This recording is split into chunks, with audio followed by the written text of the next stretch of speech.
जय हिंद मित्रांनो, प्रश्न असा आहे की जे उमेदवार कॅटेगरी मधून फॉर्म भरतात असे उमेदवार ओपनच्या जागांसाठी पात्र असतात का?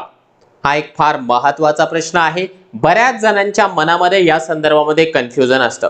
बघा, जे उमेदवार कॅटेगरी मधून फॉर्म भरतात ते उमेदवार कॅटेगरीच्या पूर्वी ओपनच्या जागांसाठी पात्र असतात। फक्त त्यांनी ओपनचा जो क्रायटेरिया आहे तो क्रॉस करायला पाहिजे। म्हणजे ओपनच्या प्रमाणे पर्सेंटेज असेल, ओपनच्या प्रमाणे टीईटी सीटीटी चे मार्क्स असेल, ओपनच्या प्रमाणे जर का आपलं एज बसत असेल तर अशा परिस्थितीमध्ये जे कॅटेगरीचे उमेदवार आहेत ते अगोदर ओपन मधून गृहीत धरले जातात।